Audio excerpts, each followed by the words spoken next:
Hello, everyone. Welcome to Sundays Live with Parsai. My name is Parsai. I'm a regulated Canadian immigration consultant. I've been practicing for the past 10 years. I teach immigration consulting at Ashton College. I'm the author of the bestseller book, 88 Tips on Immigration to Canada. And you can find out your purchasing options by visiting any Amazon website or visiting 88tips.ca. And as some of you are aware, every Sunday at 10 o'clock EST time, I show up here and try to review some of the latest developments in the world of immigration to Canada. And also, if we have some time, we review some of the existing immigration options and I answer some of your questions. Of course, the content of our live sessions do not constitute immigration advice.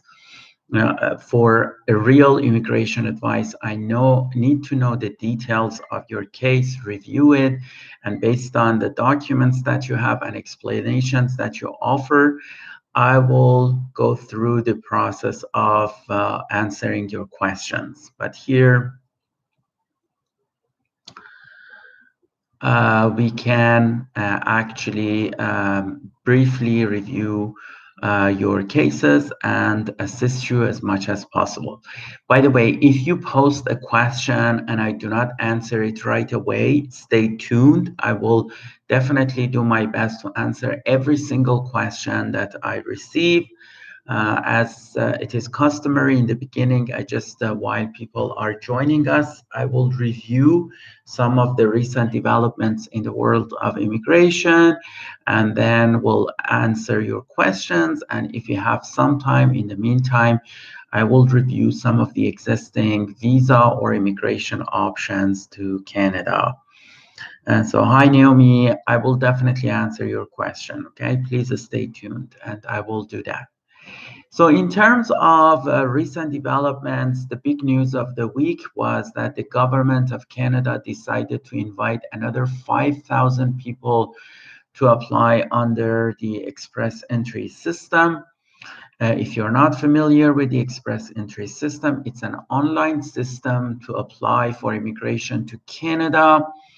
It covers three major immigration options to Canada: Federal Skilled Worker Class, Canadian Experience Class, and Federal Skilled Trades Class. In Federal Skilled Worker Class, to apply, you usually are somebody who is outside Canada, not necessarily. Some of the applicants are inside Canada, but probably 80 to 90% of the applicants under Federal Skilled Worker Class are outside Canada. If you want to apply under that program, there are two major issues that you need to know. Number one is that you need to meet the minimum requirements. It means that you have at least 1 year of work experience under a national occupational class level 0, A, or B.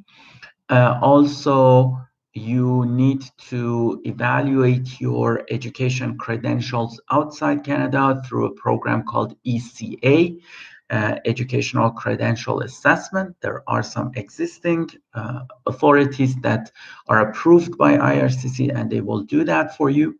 You need to take an official language test, either IELTS General or CELPIP General for English, or TEF Canada or TCF Canada for French languages, and at least one of the four tests. And then you need to receive an equivalency of CLB 7, Canada Language Benchmark 7 or more in every skill of that test. Okay, for example, if you are taking IELTS General, then under all abilities, you need to receive a score of 6 or more. Otherwise, you cannot apply. So these are the minimum requirements for federal skilled worker. On top of that, there is a point system.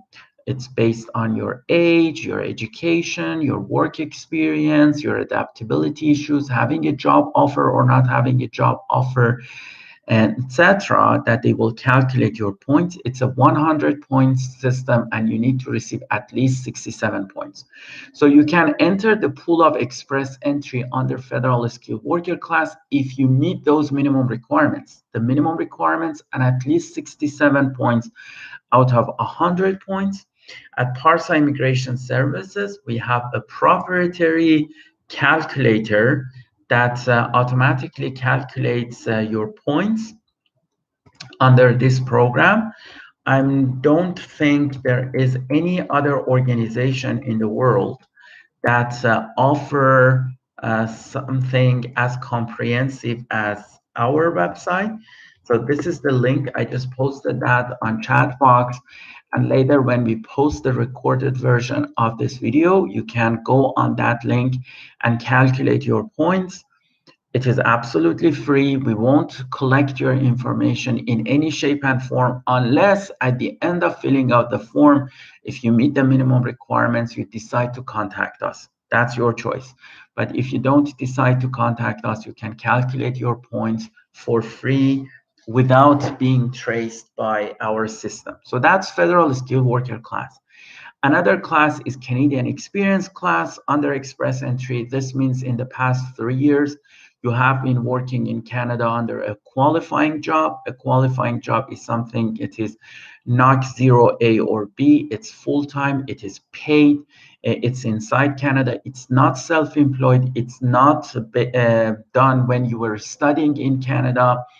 And if you meet all those necessary requirements and other requirements, and you also meet the language benchmark requirements, which for NOC 0 or A jobs is CLB 7, and for NOC B jobs, it's CLB 5, then you can apply under Canadian experience class in express entry system. And for the federal skilled trades, it focuses on people with skilled trades abilities like welders, plumbers, chefs, etc. But other than work experience, which in the past 5 years, you need to have at least 2 years of qualifying work experience, which is under specific NOC codes, and they are NOC B, but not every NOC B, some of them, and I have a comprehensive list of those jobs on my website. You need to either have a certificate of qualification from a Canadian province and also or a job offer from 1 or 2 employers in Canada. I don't want to go into the details of FSTC or Federal Skilled Trades Program, but if you're interested, I have an article on this subject on our website. You can actually read actually multiple articles, but and check out those here. I'm just trying to locate them. So here we go.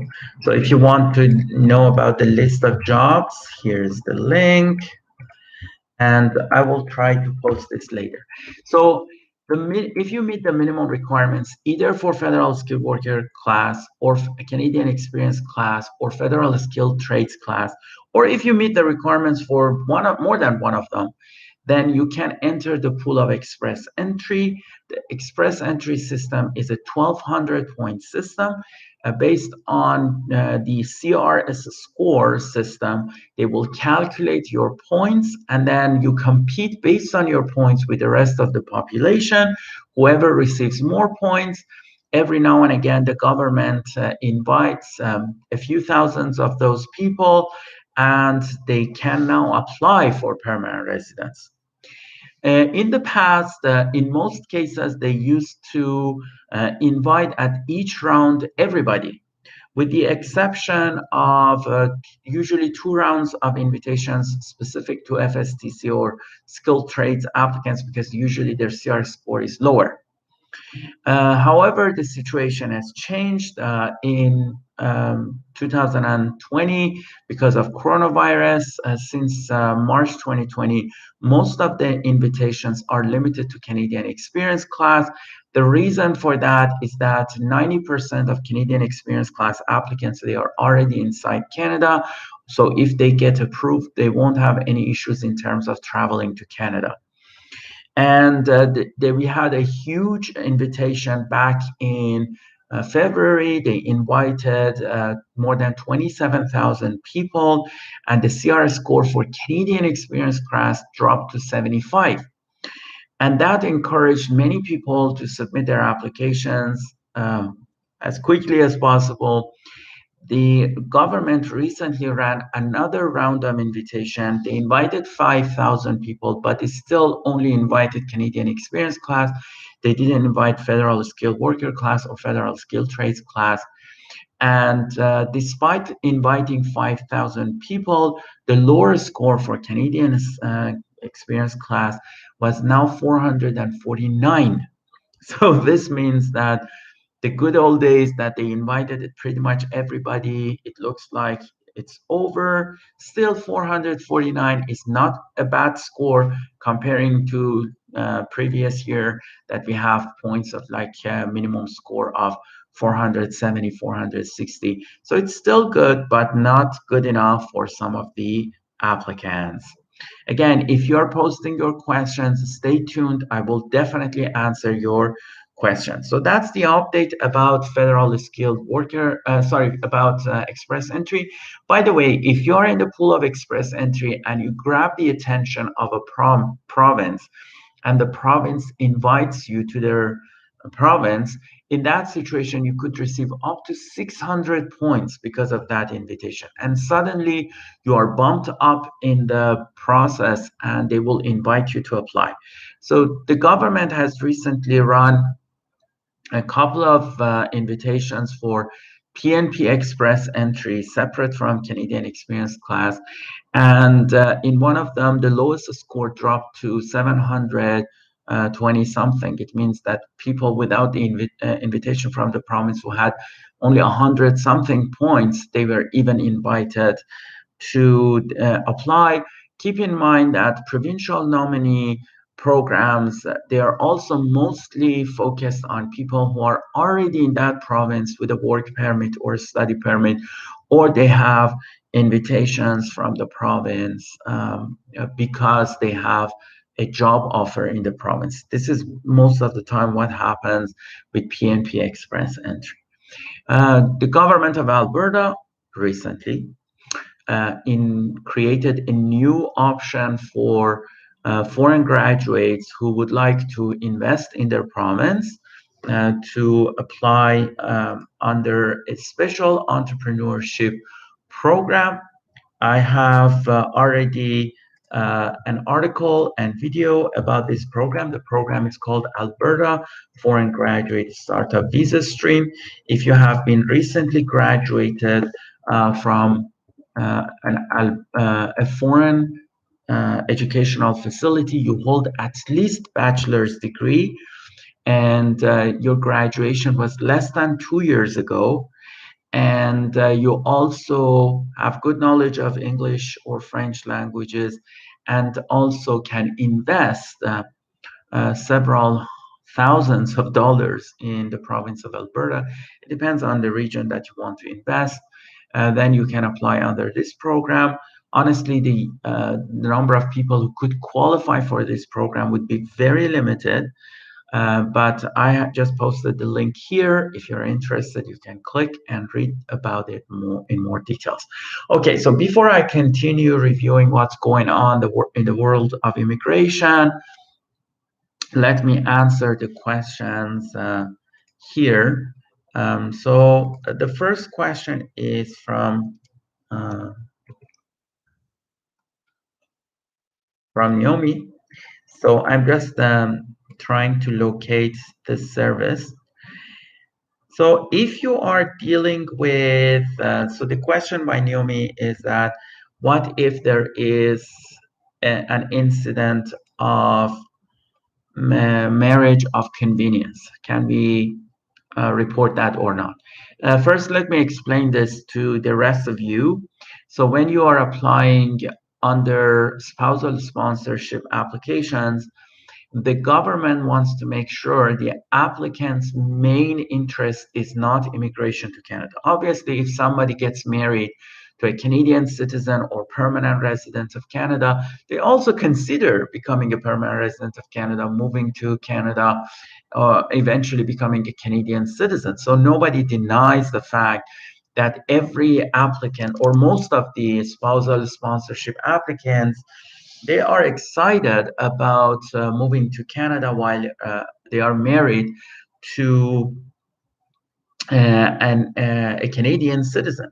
Having said that, hello Atul. So having said that, obviously those people cannot have their main concern to be immigration to Canada. That's important. And it's actually defined under Section 4 of the immigration regulations. If you if your primary reason for marrying a Canadian citizen or permanent resident is immigration to Canada, then they will not only refuse their application, you exclude you from the definition of being a family member. And as soon as you are excluded, then the issue is that even the Immigration Appeal Division could say that I have no jurisdiction over this case, and they do not accept your request for an appeal. So you have to be very careful in terms of accusations of Section 4. The spouses are encouraged to include many documents to prevent Section 4. Actually, when I submit a spousal application, I include, first of all, I make sure that this is not a fraudulent marriage for sure. But if I'm convinced, I include that in my cover letter and the documents that we submit. And we clearly mention that Section 4 does not apply to this case. To even if they refuse the case, we at least have the chance to appeal the decision. But unfortunately, the marriage of convenience and marriage fraud and fake marriages happen for the purpose of immigration to Canada. It's in fact for some fraudulent people and con artists, this is a very lucrative business. They sell marriage to foreign nationals for several thousands of dollars. We have a court case that says that sometimes they charge up to $80,000, especially among the Chinese community, for these kinds of marriages. And obviously, when this happens, other than, of course, an infraction of the immigration law, it also means that those people, when they come to Canada, they may abuse the sponsor or the sponsor may abuse them. And it creates a chaos in the field of immigration to Canada and the integrity of the immigration to Canada. So if you are facing a case of marriage fraud and you're sure that this is the case, the entity that you can communicate with and report it by default is Canada Border Services Agency. Canada Border Services Agency, or CBSA, is the enforcement arm of the immigration system to Canada, and they are in charge of investigating these issues and then decide whether to charge that person or not, to report them to IRCC or not. If one of the parties involved is an immigration lawyer or immigration consultant, they decide whether to report this to the regulators or not. You can, if you are inside Canada, you can report marriage fraud to this phone number I just posted on our live chat. It's 1-888-502-9060. So you can call that number and explain that why do you believe that this is a fake marriage or marriage of convenience or fraudulent marriage, and then CBSA has the tools to investigate the issue and decide whether to pursue it or not. And again, as I mentioned, it's a very unfortunate situation when we find out about that, especially for Canadian citizens. The previous government of Canada decided to impose a 2-year conditional permanent residence on certain immigration sponsorship applications, but it ended up abusing the foreign nationals by Canadians. So they removed that. But it's an ongoing issue. It's very unfortunate. It's an ongoing issue. It will continue to be an ongoing issue. But in case that you're spotting the problem, this is the phone number to call. Get in touch with CBSA, explain the matter to them, and hopefully they will investigate. And if they're convinced that this is in fact a marriage of convenience, they will take proper action against that individual.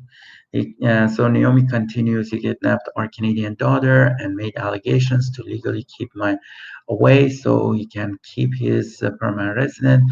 He was granted 2,000 so under BOTC, best interest of a child. I'm sorry about what you are going through. Again, as far as I can tell you, if this is a case of marriage fraud, you can get in touch with the immigration authorities, but also maybe you can get in touch with a lawyer for advice, for official advice, because I am not into family law. I'm just an immigration consultant, so I cannot answer beyond immigration issues. Okay, so the next question is from Fahad Ayub. I hope you're still here with us. So Fahad says, hi, sir, I am your big fan. I have one question. I applied for a spouse visa 2019. When I checked the online tool, it shows decision made. What does it mean? Thank you. So thank you very much, first of all, for following me on YouTube and hopefully our website and other places. Basically, what I can tell you is that when they say a decision is made, it means a decision is made. Now, usually, if you already have gone through the medical examination and all those steps, decision made is usually good news. It means that they have approved the application. And this means that they will communicate with you soon. Usually after you see the decision made on their website, you should hear from them in about a few days to a couple of weeks. During coronavirus situation, you may see that decision made on the ECAS system, electronic client information system, and despite that, you don't hear from them even in a month or so. The problem is with the coronavirus. Of course, sometimes even before COVID-19, they made a mistake and showed decision made while no decision was made. I had a case that my client received decision made in early 2018. It wasn't a sponsorship application. It was a federal self-employed class application. Guess what? The decision was not made. We submitted HF request. We realized that the decision was not made. And eventually the decision was made in early 2021. So it took them more than 2.5 years to actually decide on the case. So if you see the decision made, do not get too excited. Take it with a grain of salt. Of course, you always have the opportunity to communicate with them on IRCC web form and ask for the updates. If the decision is really made, they will get in touch with you and they will provide you with more information. If they have not gone through medical examination, or if you have already received communication that they showed they have concerned about your case, then receiving decision made is not necessarily a good thing. Usually, if you have not done your medical examination and you receive decision made, it means that most likely they refuse the application. Or if they have in the past communicated with you and they said they have serious concerns about your application, and then you see decision made, then it is likely that they have refused the application. Again, you never know the final answer unless you receive the actual decision letter from the immigration officer. If you have if you have received the decision made on ECAS ECAS system more than 2 weeks ago and no communications from them, you can definitely follow up with them through the IRCC web form. If you don't know how to use the IRCC web form, I have a video that explains that. And then they will send you an official answer to your inquiry. Okay, so the next question is by Yasi. Why IRCC still requests a Schedule A travel history form, family information form, when everything was already provided in EAPR, no gaps? Is it a sign of being selected for an extensive security screening? Well, I cannot comment on this because I don't know the specifics of your case, but I can give you a general answer. So generally speaking, sometimes when they request an updated version of IMM 5669 or Schedule A or travel history form, this means that something has triggered in their system. And that trigger could be similarity in names with another person. It could be some areas that they believe you were not truthful and they want to investigate more. They want to see if there is any controversies between what you are submitting now and what you submitted in the past. For example, for a previous study permit application or work permit application. Or sometimes they simply want an update to have information up until now, especially when the application takes a very long time. For example, it takes 2 years to evaluate the application. They want to know if anything has changed in your case in the past few months. So there could be many reasons. They are not necessarily bad things, but definitely it means that they want to further investigate your case.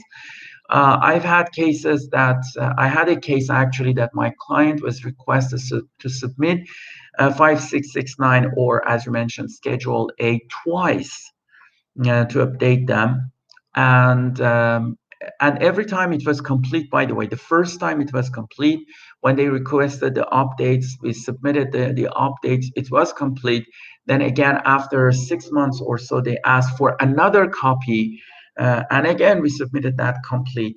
And then on the second repetition or the third round of submitting Schedule A, eventually they didn't do anything against my client. They didn't issue a procedural fairness letter or identified inadmissibility. In fact, they passport requested my client, and my client peacefully landed in Canada. It just delayed the process, and it was frustrating for my client. But sometimes when they request those kinds of documents, an updated document, it means something. They are suspecting something. So my advice to you is that in those situations, it is in your best interest to hire a professional who knows their job and knows the Canadian immigration law, and they will investigate the issue. They could submit an ATIP request on your behalf. They could request extended time to complete the file documents. They could communicate with the immigration authorities and openly ask them why you're asking the updated information. Obviously, if it's a security screening issue, if it's issues related to the person's background, the immigration officers are reluctant to answer. Even sometimes when we submit an ATIP request and we receive the GCMS records or the database related to the client, we see that the informations related to that update request are redacted. It means that you cannot find all the information there. So, but at the end of the day, I would say probably in 95% of cases, it doesn't matter.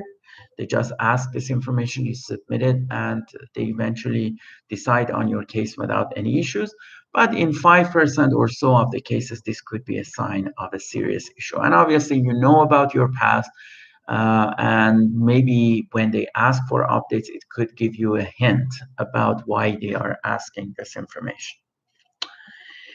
Okay, so the next question is still by Yassi. What does info sharing in GSM notes mean? If the status says complete, does it mean IRCC has everything they need and now just need to review all info they got? So generally speaking, don't some of the things that they mention on the GCMS records, it could be just a reflection of human error.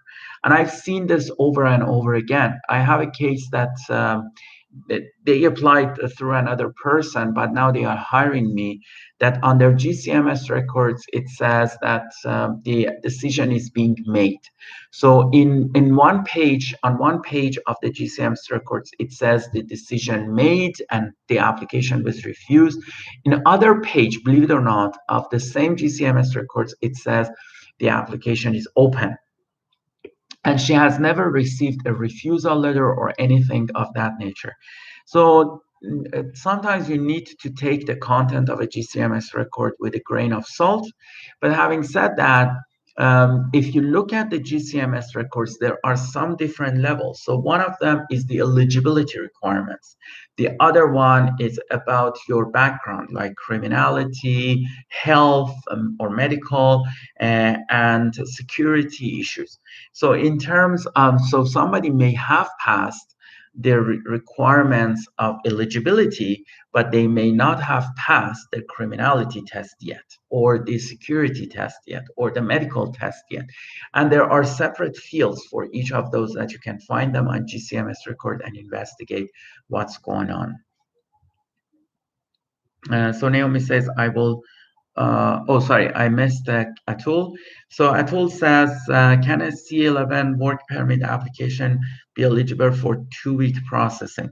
So the simple answer is no, because the 2-week processing option by default was introduced for global talent stream, and especially for type A of global talent stream. So it's not even extended to type B. Of course, we can push it for type B, but not necessarily.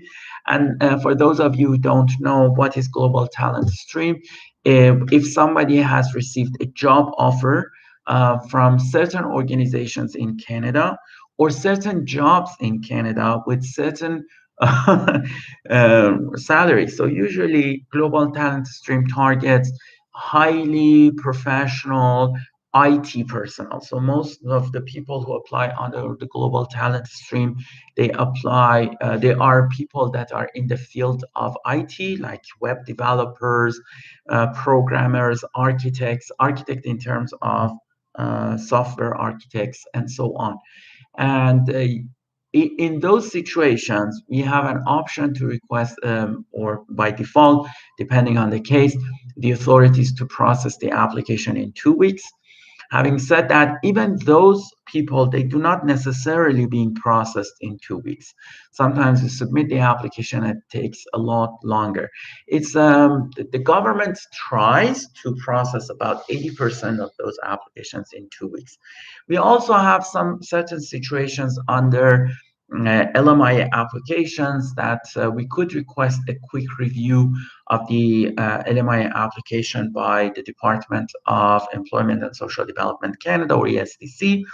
But again, it's at the discretion of the officer whether to accept our request or not. So that's not guaranteed. In terms of international mobility program, we don't have a special route defined for quick processing of international mobility program options. Having said that, it depends on the situation. For example, I recently had a code C44 case because my client was submitting the application as a healthcare provider, and we were applying for her to work in Canada as a physician.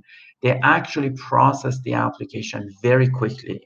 In less than 3 weeks, they processed the application. In the past, before coronavirus, majority of our work permit applications under IMP, they were processed in anywhere between 1 week to a month. Probably about 50-60% of them were processed in less than 2 weeks. Another 30%, they were processed in 2 to 4 weeks. We rarely had cases that they went beyond 4 weeks, depending, of course, on the how busy um, the um, the office is.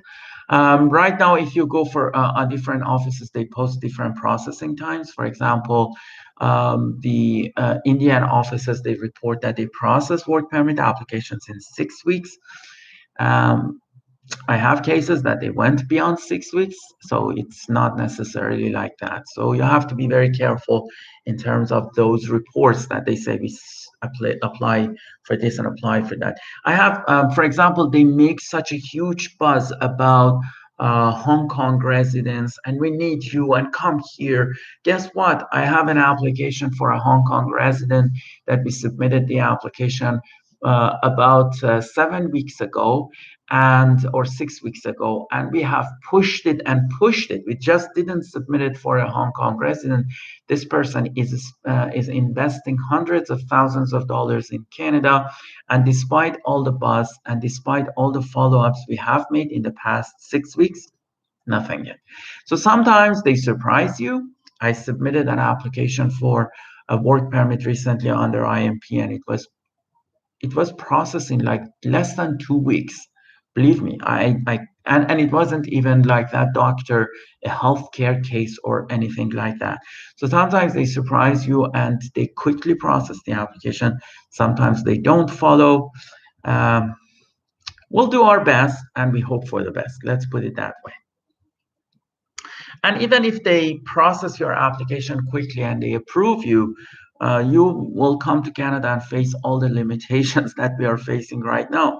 Guess what? We are entering the third phase of coronavirus, and there is a chance that they will start shutting down the businesses again. So the next question is by Nilima Pandya. Okay, Nilima says, hello, sir. I have seen your video regarding dual intent. We have applied for SINP in last February 2020. So now after 1 year, we have decided to go for student visa. Is it possible for us?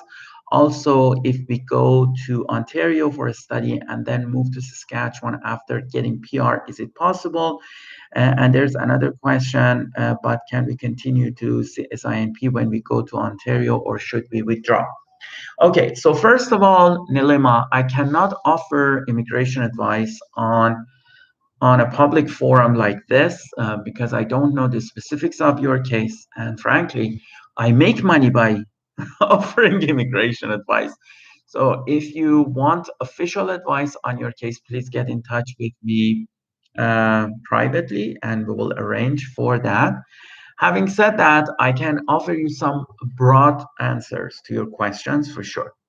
So first of all, SINP is one of those provinces that they are very sensitive towards not being in their province. They're extremely sensitive. I mean, I'm not saying that they will definitely refuse the applications for people that they move to another province, but they will definitely they pinpoint that situation. I had a case of Saskatchewan that my clients had applied for SINP and their child studied in Alberta. Their child was studying in Alberta and SINP was going to refuse their application. Now we fought back and luckily they didn't refuse the application and they approved them. And in fact, they moved to Saskatchewan and they have been living in Saskatchewan for the past 4 or 5 years. So they were really truthful about living in Saskatchewan. It's just that because their child was studying at University of Calgary, the government decided that, oh, maybe you will eventually go to the University of Calgary, which wasn't the case. That's the behavior of SINP. So it has nothing to do with dual intent because dual intent is about the situation where you apply for immigration to Canada and at the same time you want to study or work in Canada, and there is no contradiction between these two. This is contradictory if you're applying for immigration to Saskatchewan and now you decide to study in Ontario. And of course, Saskatchewan offers many good colleges and universities. There is no reason to pick a university or college that is outside Saskatchewan and make them suspicious about your case. Again, this is not immigration advice. If you want me to look into your case closely to see what would be the best option for you, you can book a consultation session with me. But generally speaking, SINP is very sensitive towards those people that they apply to their immigration system and they end up in another province. So you have to be very careful. And for those of you who don't know where Saskatchewan is a province of Canada, was formed in early 1900s. It was actually, I think, in 1904 that the government of Canada purchased a huge land from Hudson's Bay Company, and then they divided that huge land into three provinces of Canada. It was so huge that they decided to divide it into three provinces. We call those provinces prairie provinces. And they are Alberta, Saskatchewan, and Manitoba. Manitoba neighbors Ontario to the west, and then to the west of Manitoba is Saskatchewan, and to the west of Saskatchewan is Alberta, and also to the west of Alberta is British Columbia, which hosts Vancouver and Victoria. Saskatchewan, in terms of size, is twice as large as Germany, but the Germany's population is 80 million, and guess what? The population of Saskatchewan in total is about 1.1 million. So it's definitely less than 1.5 million, way less than 1.5 million. There are two populated areas. My favorite is Saskatoon, with a population of around 270,000 people, the greater Saskatoon area. And their capital is Regina, which has a little bit less of population comparing to Saskatoon. I've been to Regina and Saskatoon in the past. I've been to Saskatoon a few times, actually, because I represented many clients to Saskatchewan. Nowadays, I don't deal with Saskatchewan anymore, but I used to. So the next question is by Endless Walls. God PM, sir. I'll just want to ask if ARV drugs is highly expensive in Canada, or is it free health clinic? Much love. I don't know what ARV is. Is it possible to migrate and work for those? Are you asking about HIV, or is it, what is ARV? I'm guessing you are asking about HIV. Thank you very much, Nilama. So I think Endless Waltz, you're probably asking about HIV. If the question is about HIV, if it's not, please let me know. So HIV, no, we don't have that stigma anymore. HIV is like a disease like any other diseases. Of course, being HIV positive, it means that the HIV virus is in your body, but it doesn't mean that you have AIDS or the syndrome, which disrupts the immune system. AIDS stands for Acquired Immune Deficiency Syndrome. If somebody is HIV positive, they usually do not become inadmissible to Canada unless their case is severe and it causes excessive demand. Some of those people, they may, when they immigrate to Canada or travel to Canada, the government may decide to consider a medical surveillance. And thank you for letting me know. So medical surveillance means that every 6 months they need to report themselves to a provincial authority. They will run some tests just to make sure everything is under control. Nowadays, even medical surveillance for HIV positive cases are rare. They are not common because we know now that how we can manage HIV. It's not a big deal. It's a disease like other diseases, and many of HIV patients, they live their lives similar to regular people. In terms of medication, we don't have a universal medication coverage program. It's not there. So in other words, Canadians need to pay the price of medication from their own pocket. Having said that, there are a few things that you need to consider. First of all, medication in Canada is way cheaper than our southern neighbor, the United States. So that's number one. Number two is that many people, when they get hired by their companies, they receive extended medical health care, uh, and that extended medical coverage will cover the price of their medication. For example, in our company, we have an amazing medical coverage for our employees, and our coverage pays 80% the price of their medication, so they only end up paying 20% of the price, or 90%, I don't remember.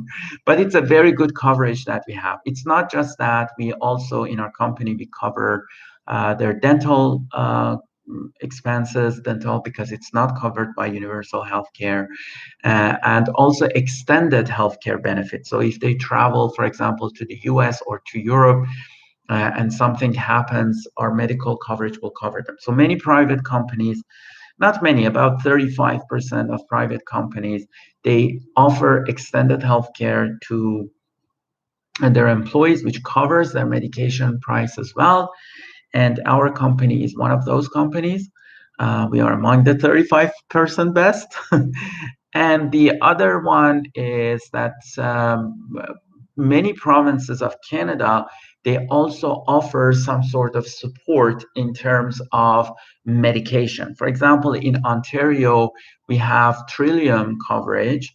That Trillium covers the medication of people who do not have enough income to pay for their medication. And depending on the financial status of the person, they may end up paying the first few $100s of the medication, and after that, Trillium covers the rest of their medication coverage. For example, here in Ontario, most of the senior citizens, people who are 65 years old or older, they won't pay for their medication at all. It's free for them.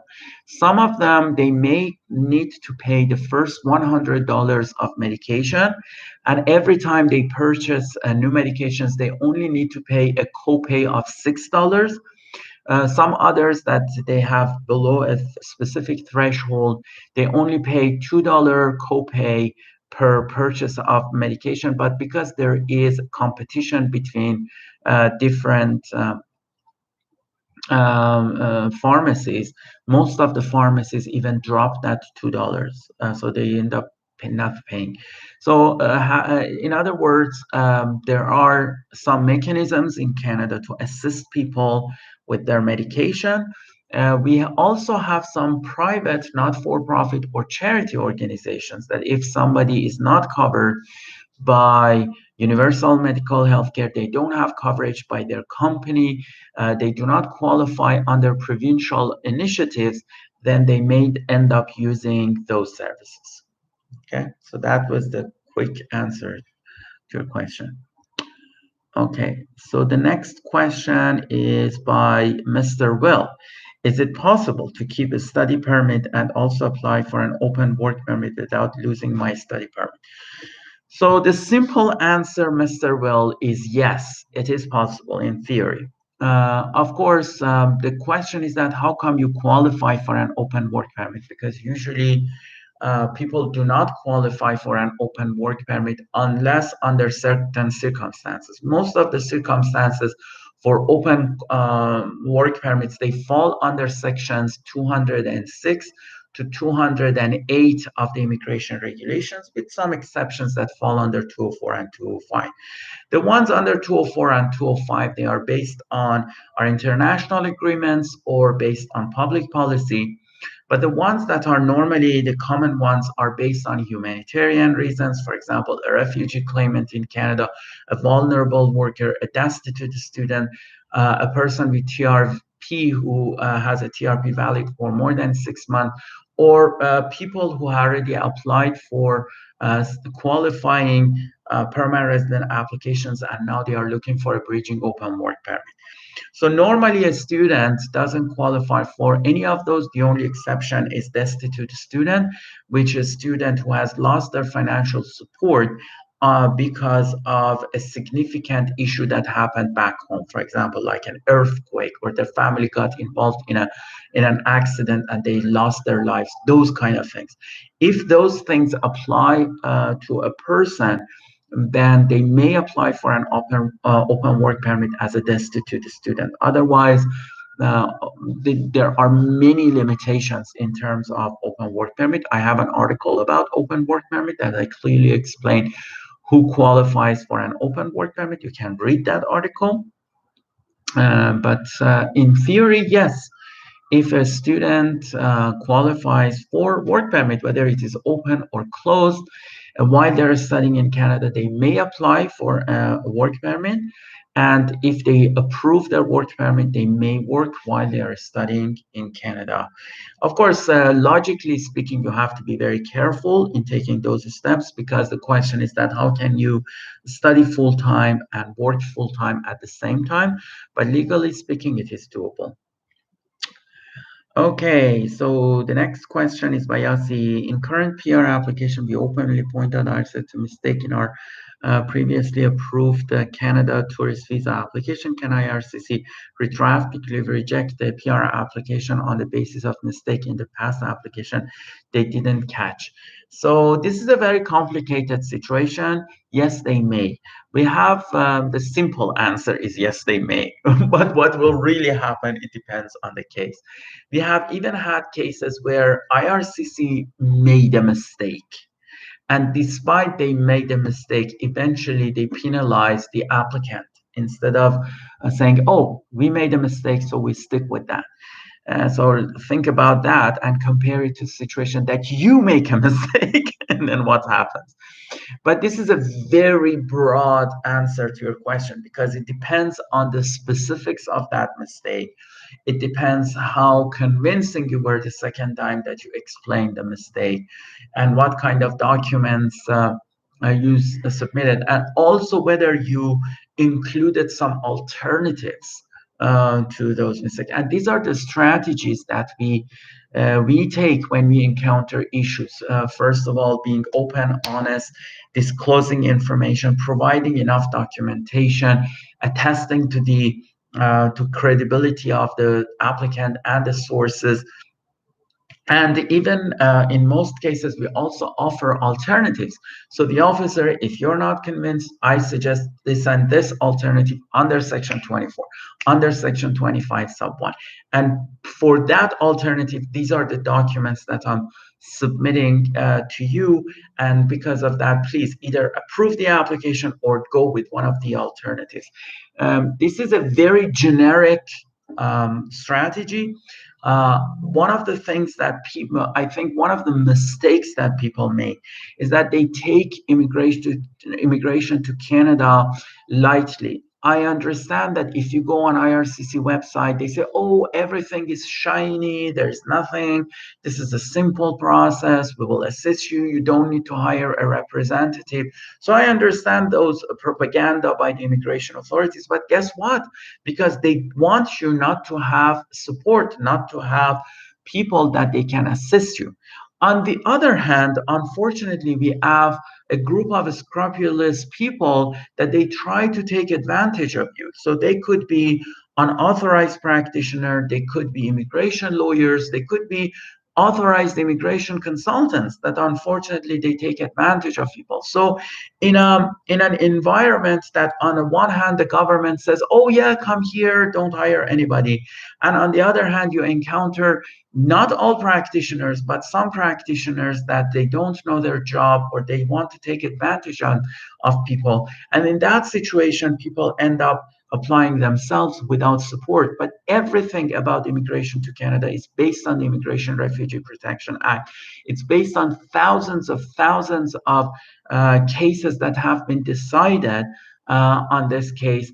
And especially when you have some complexities in your case, don't take it lightly. Hire a professional, even if you're a new immigration consultant that is licensed, or immigration lawyer that is newly licensed. I highly recommend to you that co-counsel with a seasoned immigration consultant. Many immigration consultants hire me, and I help them with their applications to Canada because they want the expertise, that somebody who knows the job to assist them with the cases. So as soon as there are some complexities in your cases, you can smell misrepresentation issues, inadmissibility problems, family complexities, etc., please hire a professional. I'm not saying hire me. Shop around and find somebody. Of course, I like you to hire me, but shop around and find a professional who knows their job. They have experience, they have the knowledge base, and they will review your case and come up with solutions. Keep that in mind. Believe me, just a few weeks ago, somebody was invited to apply for a parental sponsorship case. And remember, parental sponsorship cases are probably the easiest among any immigration option that you can imagine. I mean, all our problem in 99% of parental sponsorship cases is only Section 133, which is minimum necessary income. That's it. And we are not worried about Section 117. We are not worried about other sections of the regulations or the act. And guess what? This person hired me and they said, oh, yeah, this is a very straightforward application. We move forward. And then suddenly complexities came up, the complexities that they didn't disclose in the beginning when we were signing the application. So we ended up spending a lot of time on resolving on those complexities and preparing a proper package and submitting the package. Believe me, if they hadn't hired a professional team, they would have encountered significant issues just because they were not able to address those complexities. Okay, so the next one is from Sean Lee. Hi, Parsai. Thanks for sharing your precise knowledge and experience. Thank you to you. I would like to know, being hepatitis B could trigger an inadmissible issue for applying for PR. Do you have similar cases? So this very simple answer, again, remember, this does not constitute immigration advice. And I can assure you, if you were my client, my first step was to ask a doctor in your area to provide me with a report. I would have most likely run that report with a lawyer for a legal advice, and then based on that, I would have built a case for you. But generally speaking, very broadly speaking, no, hepatitis B does not causes issues in terms of refusals. Currently, under Section 39 of the Act, which talks about inadmissibility because of medical issues, there are only 2 diseases that are considered the cause of refusal of immigration to Canada because they endanger the health of Canadians. So one of them is untreated syphilis, and the other one is a positive case of pulmonary tuberculosis or TB. So these are the only 2 diseases that clearly make a person inadmissible to Canada because they endanger the safety of Canadians. Obviously, if somebody is dealing with an acute, serious, contagious issue, like, for example, they are dealing with Ebola or things like that, they need to address that issue first, and they try to immigrate to Canada. With other diseases, we deal with the issue of excessive demand. If the disease is in such a way that the government needs to spend above their threshold, and this threshold right now for a 5-year period is around slightly more than $100,000, then in that case, they will make you inadmissible to Canada. I highly suspect any hepatitis B case will cause excessive demand. Having said that, As I mentioned, for this specific case, we need to receive the report from the doctor. We need to analyze it. We need to compare it with the expenses that occur inside Canada. We need to have a supporting document by a lawyer or a professional, and then we need to prepare a document and come up with an alternative. So when we submit the application, we may also include an HNC request under section 25 sub 1, or we may submit a request under TRP. Again, depends on the case. And knock on the wood, so far in the past 10 years, I haven't had any cases that they had medical issues and they got refused their application to Canada. So you have to be very careful. However, explore your options. If again, as I mentioned, it's unlikely that it causes issues, but my recommendation is hire a professional that know their job. So Mr. will again ask, what if I get a job offer full-time and apply for a work permit? Would they approve and cancel the study permit? And will this work permit open or close? So generally speaking, if a student receives a valid job offer, which is supported by LMIA or exempt for LMIA under IMP, those situations, then that person may apply for a work permit.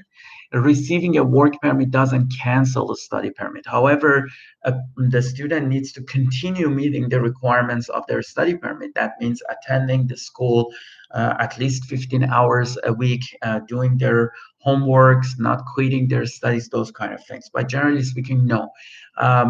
Receiving a work permit does not by default, because you received the work permit, you won't lose your study permit. Let's put it that way.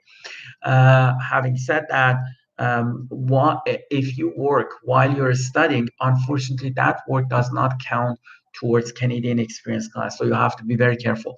That's why many students, when they receive a work permit, a full-time work permit, they quit their studies and they stick with their work permit because they want their work to be counted towards Canadian experience class. Again, this is not an advice to do that. Everybody's situation is different. I'm a Canadian citizen and I'm studying full-time. I mean, I'm almost finished with my second master's degree, but I was studying full-time and I was working full-time. So it is a possibility. It's just that it needs dedication, hard work, and of course, considering the circumstances surrounding your case. Okay. So misunderstanding statutory section, past refused U.S. tourist visa. So wrong answer in the past Canada tourist visa, but it's subsequently. Yes, I understand, Yasi, what you're talking about. But again, I cannot go beyond what I explained here because that constitute immigration advice, and I definitely won't offer immigration advice on a public forum. And think about this. If I do that here, then this is something that we are recording. So I definitely won't publicly record something that constitute immigration advice. But generally speaking, any contradictory issue in that case could cause trouble, could not cause trouble. It depends on the officer. You know, at the end of the day, if the officer doesn't charge a person with an activity, nothing's gonna happen. But how we can encourage them not to go in that direction, it depends on the case. Okay, we have passed the 1 hour mark, and I'm really busy working on my research paper. I just went online because I had promised to be online. I will answer these 2-3 questions and we wrap it up. So can a visitor travel with a child 2 years old without applying for a visa? For the child, no. The simple answer is no.